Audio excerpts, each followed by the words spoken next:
Hey guys, welcome back. In this video I'll be showing you the best way to hide apps on Android device. So the best way to hide apps on Android device, it's a very simple process.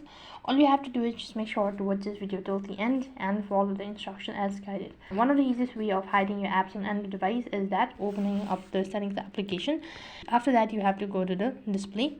Then you need to locate display, and here you'll be able to find an option as hidden apps. Go ahead and select that and select the app that you wish to hide, and accordingly the apps will be hidden. And similarly, if you want to unhide it, you have to come back to the same page and tap on the unhide button, and you'll be able to unhide the app.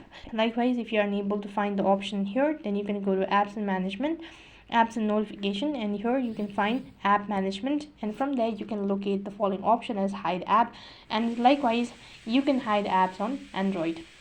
So that's the only way to hide apps on Android. That is all for this video. I hope the video was helpful. Make sure to like, share and subscribe to our channel. Thank you for watching. See you in the next video.